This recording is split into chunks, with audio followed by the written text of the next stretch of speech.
ఏమన్నా అంటే మాకు మైక్ ఇవ్వట్లేదు, మాకు మైక్ ఇవ్వలేదు అని. అరే మీరు వచ్చి మాట్లాడండి, ఆ మైక్ ఇస్తారు, అప్పుడుగా తెలుస్తుంది. అది రావడానికి, అది వచ్చి అసలు శాసనసభ చుట్టుపక్కల రావడానికి మీకు ధైర్యం సరిపోట్లా. మొత్తం అధపాతాలను పడిపోయారు కదా, అందుకని భయం.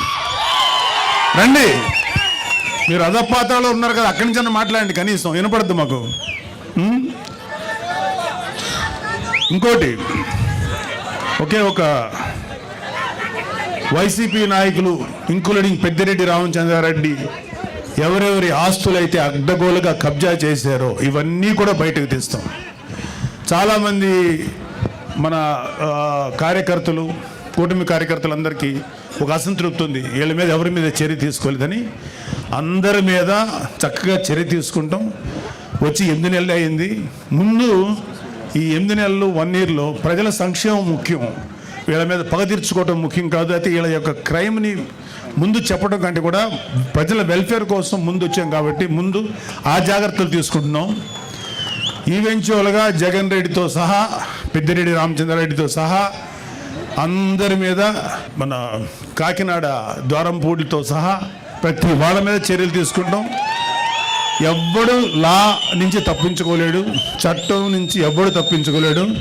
ప్రతి వాడిని మెడబెట్టి లోపల తోస్తాం, అది గుర్తుపెట్టుకోండి. చివరగా ఒక చిన్న మాట, రైతు మీటర్ల పేరుతో 1500 కోట్లు విడుదల చేశారు, ఒక్క మీటర్ బిగించలేదు. ఆ 1500 కోట్లు ఏమయ్యాయి? Mister Peddireddy, you have to answer. మీ పార్టీలో మీతో పాటు మైనింగ్ వ్యాపారం చేసిన బాలినేని శ్రీనివాసరెడ్డి షేర్లు లాక్కున్నది నిజమా కాదా? ఆన్సర్. గతంలో మీరు లిక్కర్ వ్యాపారంలో రాజ్ కసిరెడ్డితో కలిసి 50-50 షేర్ బిజినెస్ చేసింది నిజమా కాదా? మీ కుమారుడు మిథున్ రెడ్డి కుటుంబ సభ్యుల మీద అడ్డగోలు బ్రాండ్లతో మద్యం మాఫియా నడిపింది మీరు, నిజమా కాదా? ఎన్నికల సమయంలో ప్రజలను భయభ్రాంతులకు గురి చేసి అక్రమంగా గెలిచిన మీరు ఈరోజు నియోజకవర్గం అడుగు పెట్టాలంటే భయపడిపోయే స్థితిలో ఉన్నారు, నిజమా కాదా? ధైర్యంగా వచ్చి శాసనసభలో మాట్లాడండి. మేము మాట్లాడే మాటలు. ఆయన ఈ మధ్యన ఉన్న ఒక మీటింగ్లో అన్నాడు, నెక్స్ట్ మళ్ళీ మేము వచ్చేస్తాం, వచ్చేసేసి జగన్ రెడ్డిని సీఎం చేసుకుంటాం, మా మీద ఎవరెవరైతే మా మీద దౌర్జన్యం చేశారు, వీళ్ళ మీద దౌర్జన్యం చేశామంట, వీళ్ళు చేసిన ఏదో పనులని బయట పెట్టి దాని గురించి మాట్లాడితే దౌర్జన్యంలా ఉంది. ఎవరెవరు చేస్తారో అందరి మీద తిరిగి మేము రిటార్చ్ ఇస్తాం, తిరిగి పగ తీర్చుకుంటాం అన్నారు. అరే అది రావడానికి ఇంకా 4 సంవత్సరాల 7 నెలలు, ఎలక్షన్ రావడానికి. మళ్ళీ వచ్చే ఎలక్షన్లో మీరు గెలవడానికి ఛాన్స్ లేదు కదా. ఇప్పుడు 11 వచ్చినాయి, 11లో ఈసారి సింగిల్ డిజిట్కి పడిపోవద్దని గ్యారంటీ ఏంటి? మీరేమన్నా రామరాజ్యం నడిపారా? మీరేమన్నా మహానుభావులుగా పరిపాలించారా? వెయిట్. సో మీరు కళ్ళగంట మానండి. జగన్మోహన్ రెడ్డి చాలా సందర్భాల్లో మీతో మనం మాట్లాడిన మాటలు ఉన్నాయి. ఇక త్వరలోనే జమిలీ ఎలక్షన్స్ వచ్చేస్తాయి, మనం అధికారంలోకి వచ్చేస్తామని. ఇంత ఇల్యూషన్ అంటే ఒక రకమైన మానసిక దీనిలో సైకలాజికల్ సమస్యలతో ఉన్న మీకు ఎప్పుడో 4 సంవత్సరాల 7 నెలలు 3 నెలలు 4 నెలల తర్వాత వచ్చే ఎలక్షన్స్ అప్పుడే వచ్చేస్తాయని చెప్పి జనాలతోటి మైండ్ గేమ్ ఆడుతున్నారు, లేకపోతే మీ కార్యకర్తలను ఉన్న వాళ్ళని సేవ్ చేసుకోవడానికి ప్రయత్నిస్తున్నారు. అరే మీ పార్టీలో ఎంతమంది ఉంటారో ఇంకా తెలియదురా, అందరూ వచ్చేస్తున్నారు, చాలామంది బయటకు వచ్చేసారు.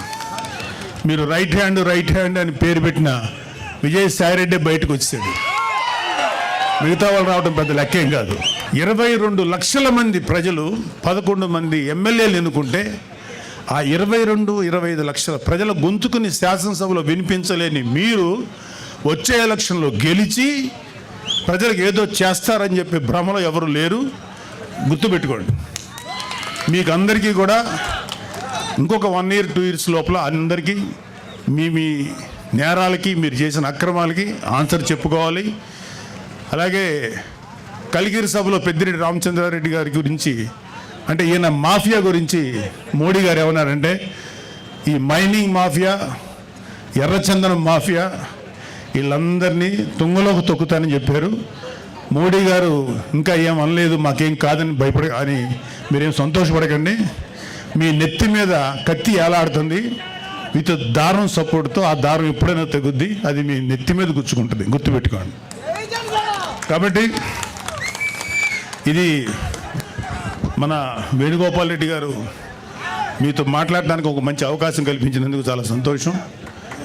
సో పవన్ కళ్యాణ్ లాంటి నాయకుడు నాయకత్వంలో పనిచేస్తున్నందుకు మా అందరికీ చాలా గర్వంగా ఉంది. ఒక నిజాయితీపరుడైన నాయకుడైన ఆయన ఆధ్వర్యంలో పనిచేయటం నిజంగా మాకు గర్వకారణం.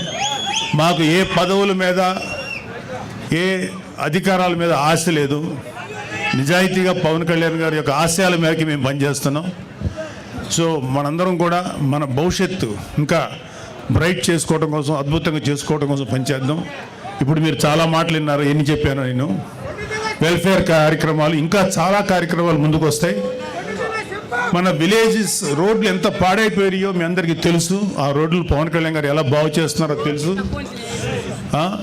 ఒక గోకులాలు 400 కూడా నిర్మించలేదు ఒక 5 ఏళ్లలో.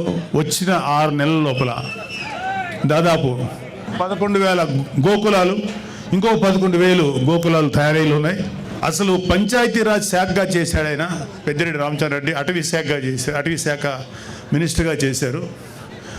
పవన్ కళ్యాణ్ గారు చేస్తున్నారు. మీ కంటి ముందు తెలుస్తుంది నిజాయితీగా పనిచేసేవాడి పనితనం ఎలా ఉంటుంది, అడ్డగోలుగా ప్రజల్ని దోచుకు తినేవాడి పనితనం ఎలా ఉంటుందని. అది ఆల్రెడీ చూశారు మీరు. ఇలాంటి పెద్దిరెడ్డి రామచంద్రారెడ్డి లాంటి అక్రమంగా పనిచేసే ఈ యొక్క నాయకుల పరిపాలన, ఇవాళ పవన్ కళ్యాణ్ గారు లాంటి నిజాయితీపరుడి యొక్క పరిపాలన ఎలా ఉంటుందో మీరందరూ కళ్ళతో చూస్తున్నారు. ఇంకా అద్భుతమైనటువంటి పరిపాలన అందిస్తారు ఈ కూటమి ప్రభుత్వం. మన చంద్రబాబు నాయుడు గారి నాయకత్వంలో, మోడీ గారి నేతృత్వంలో, పవన్ కళ్యాణ్ గారు లాంటి వారియర్ సమక్షంలో జనసేన అద్భుతంగా ముందుకు దూసుకెళ్తుంది. కూటమి ప్రభుత్వం మంచి పరిపాలన మీకు అందిస్తుంది. మీరందరూ సుఖ సంతోషాలతో ఉండాలి. రాబోయే 15 సంవత్సరాలు జనసేన, టీడీపీ, బీజేపీ కూటమి పనిచేస్తుంది. వైసీపీ వాళ్ళని ఇంకొక 15-16 సంవత్సరాల పాటు 10 సీట్లకు మించకుండా రాకుండా చూసుకునే బాధ్యత మా అందరి మీద ఉంది. జై జనసేన, జై హింద్.